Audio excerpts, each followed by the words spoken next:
7 group ng veggies and veggies food na dapat ilimit kapag masakit ang tiyan. Pickled and fermented veggies, achara, pickled papaya, kimchi, pickled veggies, high lactic acid, mas nag-stimulate ng gastric acid, high salt, pwedeng makasira at mag-thin ng stomach lining. Para sa taong may ulcer, stomach duodenum, mag-limit as much possible.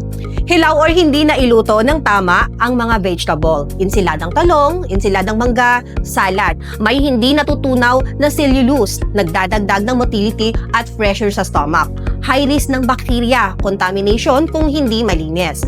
Pwedeng mag-diarrhea o magka-digestive issue.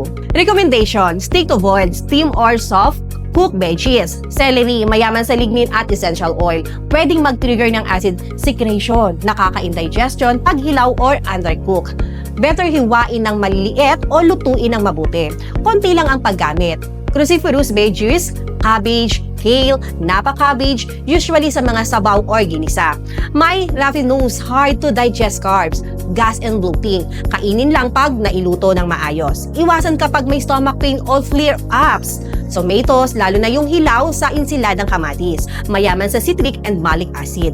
Increased stomach acid, pwedeng mag-cause ng heartburn, burning at kapag. Tip, gumamit ng luto at seedless na tomatoes. Iwasan ng hilaw, spicy, pepper and hot spices, labuyo, chili, maanghang na mga pagkain tulad ng Bicol Express, capsicum, malakas at nagpapa-irritate sa stomach lining, nagpapataas ng acid, burning sensation, tuluyang iwasan kung may ulcer or reflux. Onion and garlic, lalo na paghilaw, high fructans, nagfi-ferment sa gut, bloating and indigestion. Pwedeng mag-increase ng abdominal pressure, nagpapalala ng heartburn.